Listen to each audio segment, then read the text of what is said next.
байцгаана уу? За өнөөдрөөс эхлээд бүгдээрээ хамтдаа солонгосоор ярьж сурцгаая. Энэ юу вэ гэдэг илэрхийллээс эхлээд бүгдээрээ хамтдаа сурцгаая л да. За тэрнээс өмнө бүгдээрээ хамт өнөөдрийн хичээл дээр гарах шинэ үнүүдийг үздэцгээе. Та бүхэн сайн сонсоод дагаад хэлээрэй. Игот.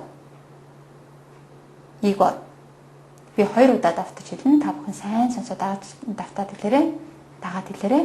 За дахиад хэлье. Игот. 저것.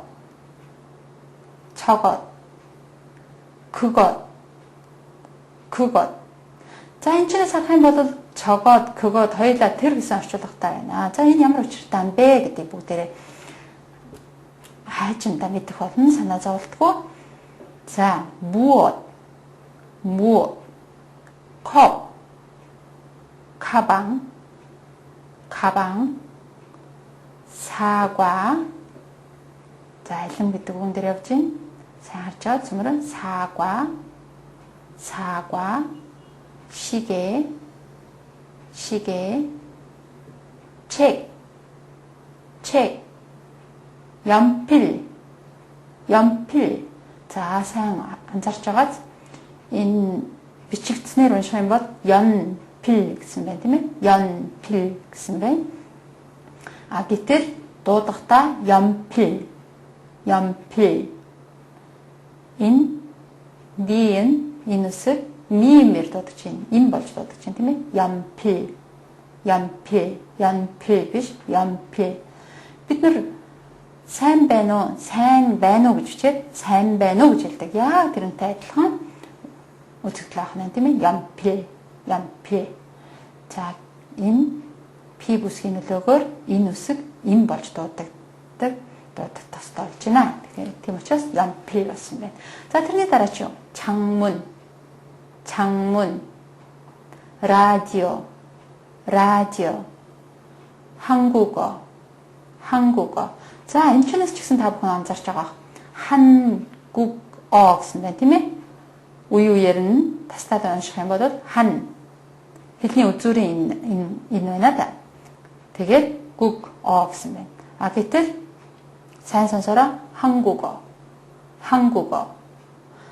국어 гэж шүү дээ. 한국어. яагаад хэлний үзүүрийн энэ байтал энэ хэлний үгийн нэр сонсогдоод байна вэ гэхлээр энэ 기억 үсгийн нөлөөгөөр энэ үсэг ин хэлний үгийн болж дууддаг байх нэ. Тэгэхээр 한국어 болсон байна. За тэрний дараачаа 몽골어. 커피. 영어. За тэр өнөөдрийн хичээл дээр гарах шинэ үнүүдийг бүгд хамтдаа үздэцгээе. За тэгвэл бид нар энэ юу вэ гэж солонгосоор илэрхийлэхийн тулд яах ёстой вэ? Энэ юу гэсэн хоёр өгөгдсөн байна тийм үү?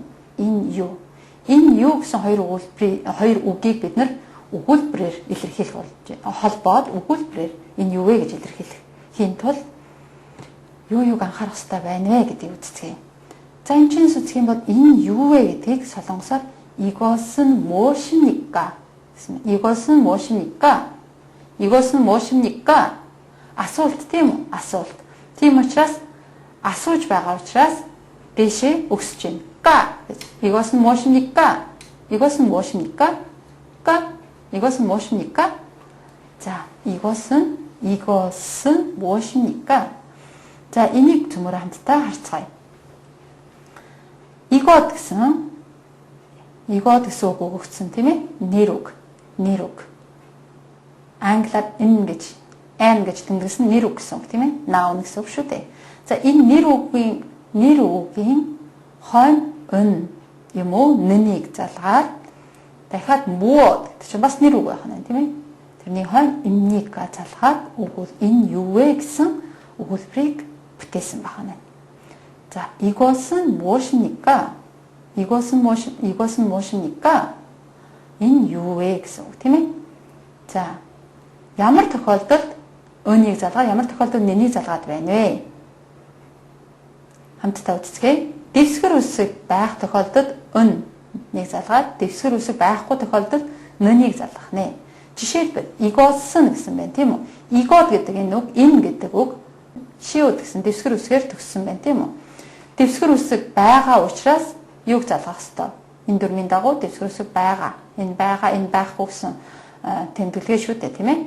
Байгааг учраас 은ыг залгасан байна. Тийм учраас 이것은 болсон. 이것은 무엇입니까? 까 대시 авста тийм ээ. Давхар гээгүүлэгч байна. 이것은 무엇입니까? За тэгэхээр энэ юу вэ гэсэн үг болгоно. За тэгэхээр энэ дээр дэвсгэр үсэг байна уу үгүй юу гэдгийг сайн анзаарч өнийг залгах уу, нэнийг залгах уу гэдгээ бодож үзэх хэрэгтэй байх нэ. Тэрний дараачаар за тэгвэл энэ өн нэн гэдэг маань юу вэ? Яагаад нэр үгэн дээр энэ нэнийг залгах болсон юм бэ? Өгүүлбэрийн энэ юу вэ? Энэ гэдэг өгүүлбэрийн өгүүлэгдэхүүн шин тийм өгүүлэгдэхүүнийг тодотгох нөхцөл байх нэ тодотгох энэ гэдэг энэ өгүүлэгдэхүүнийг гэсэн үгийг тодотгох чинь гэсэн үг байна. За 이것은 무엇입니까? тийм ээ? За 입니까? тэгвэл бид нар энэ юу вэ?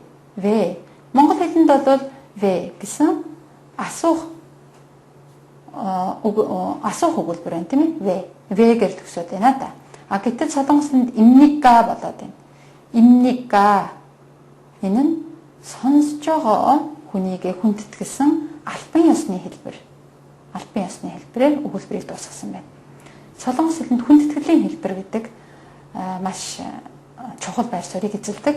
Тийм учраас харилцагч байгаа хүнээ хүндэтгэж мөн албан ёсны хэлбэрээр ника гэж өгүүлбэрийг төгсгсөн байна. 이것은 무엇입니까? За тэгвэл энэ юу вэ гэсэн юм чинь тэр юу вэ? Энэ юу вэ? Тэр юу вэ? Тийм ээ? Энэ юу? Тэр юу? гэхэд 육회 тэгвэл 저것은 무엇입니까? За сая та бүхэн шинэ үгийг үзэж байхдаа анхаарсан баг тийм ээ? 그것 저것 гэсэн үг хоёулаа тэр гэдгээ монгол хэл дээр тэр гэж буусан байна. Тэгвэл энэ хоёрын ялгаа юу вэ гэдгийг одоо бүгдээрээ үзцгээе л дээ. Тэр юу вэ гэсэн байна. 저것은 무엇입니까? За энэ зургийг та бүхэн сайн харагдаж байгаа. Цөмөр сайн анзаарах юм бол өгүүлж харилцан ярьж байгаа хоёр хүн ямар нэгэн зүйлийг заагаад чогоод гэж ярьж байна тийм үү? Тэр ямар нэгэн тэр хүмүүсийн заагаад ярьж байгаа зүйл ярьж байгаа хоёр этгээдээс жоохон зайтай байна да. Энэ хоёр хүнээс тэр ярьж байгаа зүйл тухайн объект зайтай байх тохиолдолд чогоосон гэнэ шүү дээ. Чогоосон.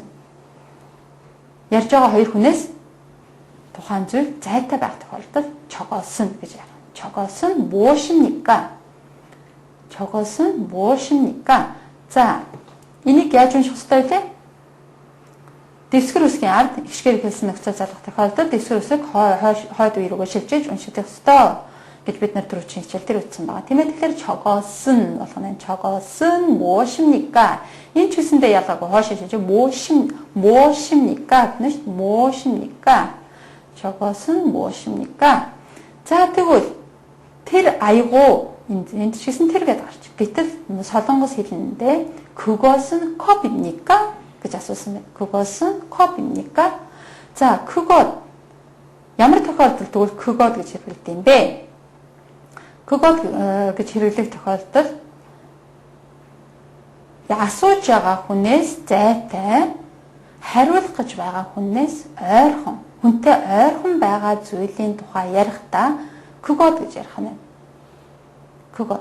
жишээлбэл би та бүхэнтэй таны хажууд ойрхон байгаа зүйлийг заагаад ярихдаа 그것 гэх нь шүү дээ. Надаас зайтай тантай ойрхон байгаа зүйлийг би зааж ярихдаа 그것 гэх нь. Та битээрээс зайтай байгаа зүйлийн тухай ярихдаа 저것 гэх нь. Тийм үү? Тэгэхээр 그것은 컵입니까? 그것은.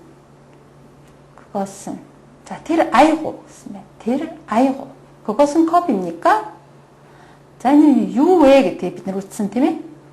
Энэ юу вэ? тэгвэл 이것은 무엇입니까? гэсэн. тэгвэл тэр юу вэ гэдэг 저것은 무엇입니까? Тэгэхээр харилцаж байгаа хүмүүсээс тухайн зүйл харилцаж байгаа этгээдүүдээс хэрхэн зайтай байна вэ гэдэг шалтгаалаад 그거 저것 гэж илэрхийлдэг байна. 그것은 무엇입니까? 자, 그것은 컵입니까? юу вэ гэж асуусан. гэтэл одоо 아이고 гэсэн байна. 컵입니까? 컵 аяагаад өгөн데 입니까? залгасан байна. 입니까? залгана гэсэн юм дүрэн байгаа шүү дээ, тийм ээ. тэрний дагуу 입니까? залгаа 그것은 컵입니까? гэсэн байна. 자, энэ ч муу ялгаагүй 그것은 гэж уншигдана, тийм ээ. энэ дэвсгэрөөсөө хойшоо шилжээд 그것은 болох нэ. 자, тэгвэл бүгдээрээ 이것은 무엇입니까? гэж асуух тохиолдолд энэ үзэг, энэ харандаа, энэ баал, энэ ном, энэ дэвтэр гэж хариулах шаардлагатай болно да, тийм үү? Тэгвэл хариулах тохиолдолд яах ёстой байх нэ? Энэ бол ном гэвчлээ. 이것은 무엇입니까? гэж асуулаа. 이것은 무엇입니까? та бүхэн намайг ирэхээр давтаж хэлж байгааз 이것은 무엇입니까? гэж асуухад 이것은 책입니다. 이것은 책입니다. гэж хариуллаа, тийм ээ? Энэ ном. За тэгвэл энд яасан бэ нэ? нэр үгийн ард 은는 залгасан байна. 이것은, тийм ээ? 이것은 дэвсгэр үсэг байгаа учраас 은 залгасан байна шүү дээ, тийм ээ? тэгээд нэр үгийн ард 입니다 залгаж өгүүлбэр төвсөн байна. тэгээд асуух өгүүлбэр болохоор 입니까 гэсэн байна. 이것은 무엇입니까? байсан бол хүүрнэх өгүүлбэр 이것은 책입니다. 입니다гаар төгссөн байна, тийм ээ? 입니까? 이것은 무엇입니까? гэж асуухад 이것은 책입니다 гэж хариулах нэ. За тэгвэл өөр жишээнүүд үзмээр хамтдаа үздэхээ л дээ. тэр бол цүнх гэдэг хэлээд. тэр бол цүнх гэхэд 그것은 가방입니다. 그것은 가방입니다. 그것은 가방입니다. 그것은 가방입니다. 가방. 가방. хэлний үзүүрийн шүү дээ, тийм ээ? хэлний үгийн 가방. 그것은 가방입니다. 자, тэгвэл тэр алим гээ. тэр алим. тэр бол алим. 저것은 사과입니다. 저것은 사과입니다. 저것은 사과입니다. 사과. 알림 гэж бид нэмэтэн шүү дээ, тийм ээ? 저것은 사과입니다. 저것 одоо жишээлбэл энэ өгүүлбэрийн хувьд аваад үзвэл 은 гэж улаанаар тэмдэглэсэн 입니다 гэж энэ улаанаар тэмдэглэсэн хэсгийг авч чадчих юм бол өгүүлбэр биш байна ш. 저것 사과 гэж хэлэхгүй нэ, тийм үү? 저것은 사과입니다. 입니까? гэж асуусан бол 입니다. тийм ээ? тэр бол цаг. 그것은 시계입니다. 그것은 시계입니다. 그것은 시계입니다. тэр бол цонх. 저것은 창문입니다. 저것은 창문입니다. 저것은 창문입니다. 창문.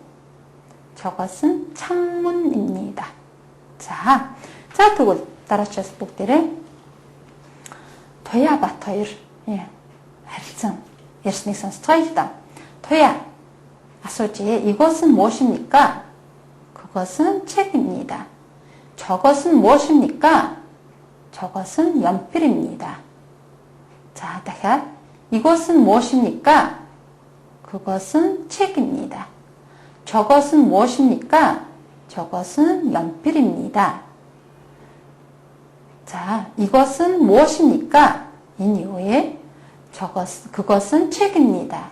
인 놈. 저것은 무엇입니까? тэр 이후에 хоёр хүний соёлын гасан зайтай ханын тийм ээ. 저것은 연필입니다. тэр зайтайгаа зүйлийг заагаад тэр харандаа гэж хэлж байна. энэ ном уу гэж асуухад тийм ном, үгүй ном биш гэж хариулъя гэж бодъё. тэгвэл яаж вэ гэж бид нэр хэлэх ёстой болоо. энэ ном уу? 이것은 책입니까? тийм ном. 네, 책입니다. За тэгвэл энэ өгүүлбэрийг бүтцээр нь аваад үзье. Зөвмөрөө нэр үгийн артаад 은는 нөгөө 은는에 залгах хэрэгтэй байна шүү дээ, тийм ээ. тэгээд 입니까? нэр үгийн артаад 입니까? залгаад асуух өгүүлбэр бүтсэн байна. тийм ээ. жишээлбэл 이것은 책입니까? энэ ном уу? ном учраас тийм ном. 네, 책입니다. 네 гэж хэлээд нэр үгийн артаад дэвсгэр үсэг байгаа үгээс шалтгаалаад энэ хоёрын аль нэгийг залгаад нэр үгийн хатад имний залгаж хөөрнөх өгүүлбэр болсон байна тийм ээ. Нэ 책입니다. За тэгвэл үгүй байх тохиолдолд яах юм бэ? ном биш байх тохиолдолд 아니요. 아니요. 책이 아닙니다. гэх нь шүү дээ. За тэгвэл яах нь? нэр үгийн хатад 이 юм уу 가 залгаад 아닙니다 гэж өгсөн байна. За зөвмөр жишээн дээр аваад үзье. тэгвэл илүү тодорхой болгох тийм ээ. 자, энэ ном уу гэж асууж. Энэ хоёр хүн харьцаж шүү дээ, тийм ээ. Энэ ном уу гэж асуугаад 이것은 책입니까? 네, 책입니다. тийм ном гэж хариулсан тийм үү? Гэтэл ном биш байлаа. Энэ ном уу? үгүй, ном биш. гэх тохиолдолд яах вэ? 이것은 책입니까? 아니요, 책이 아닙니다. 자, энэ чинь хараараа 아니요, 책이 дэвсгэр үсэгтэй учраас 이 залгасан байна тийм ээ. 이 залгаад 책이 아닙니다 гэсэн байна. үгүй ном биш. дэвтэр 공책입니다. 그것은 공책입니다. 그것은 гэдгийг хаалтанд хийсний учир нь 그것은 гэж хэлсэн ч болно, хэлэхгүй ч байсан ойлгомжтой учраас хэлэхгүй ч байсан болно гэсэн үг байна. За тэгвэл цөмөр хамтдаа өөр жишээнүүдийг аваад үзье. Энэ солонгос хэлний ном уу гэж асууя. 이것은 한국어 책입니까? 네, 한국어 책입니다. тийм солонгос хэлний ном. 이것은 한국어 책입니까? 이것은 한국어 책입니까? 이것은 한국어 책입니까? 네, 한국어 책입니다. 네, 한국어 책입니다. 자, 들니 따라주신 өгүүлбэр тэр 커피예요. тийм 커피. 그것은 커피입니까? 커피 гэдэг байна. 커피. 그것은 커피입니까? 주문을 harж байгаа. 그것은 커피입니까? 네, 커피입니다. 네, 커피입니다. тэрний дараач. За, энэ солонгос хэлний ном уу? За, өгүүлбэр арай юу болж ирсэн байна тийм ээ? Урт болж ирсэн байна. Энэ дээр гарсан шүү дээ. 한국어 책. солонгос хэл гэдэг нь 한국어. солонгос хэлний ном гэх юм бол 한국어 책 гэсэн тийм үү? энд ч гэсэн харж байна. Энэ солонгос хэлний ном уу? 이것은 한국어 책입니까? 이것은 한국어 책입니까? үгүй. энэ дээр тийм байсан тийм ээ? гэтэл энд үгүй. 아니요, 한국어 책이 아닙니다. 아니요, 한국어 책이 아닙니다. 책이 아닙니다. 몽골 хэлний ном. 몽골어 책입니다. 몽골어 책입니다. За та бүхэн анзаарсан баг. 한국 гэх юм бол солонгос тийм ээ. Монгол гэх юм бол 몽골. гэтэл тэрний артад залгахчод хэл болгоно юм. солонгос хэл 한국어, монгол хэл 몽골어 гэх нь шүү дээ. За тэгвэл өнөөдөр бүгдээрээ хамтдаа үдсэн илэрхийллүүдийг Батуяа хоёр хэрхэн яаж харилцан ярианд оруулан ярьсан тухай бүгдээрээ хамтдаа сонирхцгаая л да. 이것은 무엇입니까? 이것은 책입니다. 저것은 무엇입니까? 저것은 연필입니다. 그것은 가방입니까? 네, 가방입니다. 이것은 한국어 책입니까? 아니요, 한국어 책이 아닙니다. 자, бид нар өнөөдөр юу үзсэн бэлээ? 이것은 무엇입니까? Энэ юу вэ гэж асуучихсан тийм ээ? Энэ юу вэ? 이것은 무엇입니까? 이것은 무엇입니까? 이것은 무엇입니까?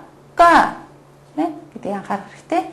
이것은 책입니다. Энэ юу вэ гэж асуухад энэ ном дэвтэр харандаа үзэг бид нар хэвтер үгээс сайн сайжлах хэрэгтэй. Үгийн ихэнд бид нар уучлаарай хичээлийн ихэнд бид нар шинэ үгнүүдийг үтсэн. Тэр шинэ үгнүүдийг та бүхэн өдөр бүхэн цээжлэх хэрэгтэй. тэгжиж бид нар сайн ярьж чаддаг болно гэсэн.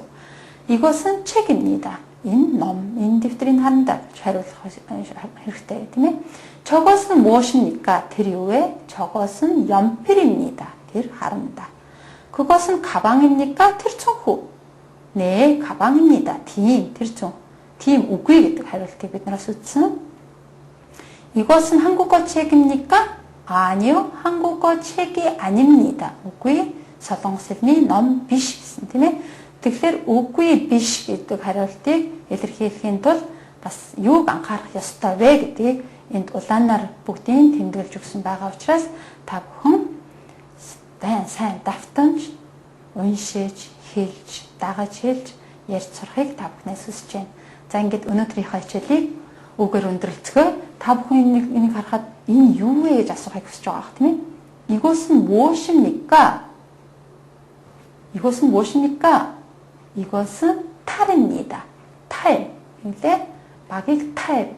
이것은 탈입니다. Баяртай.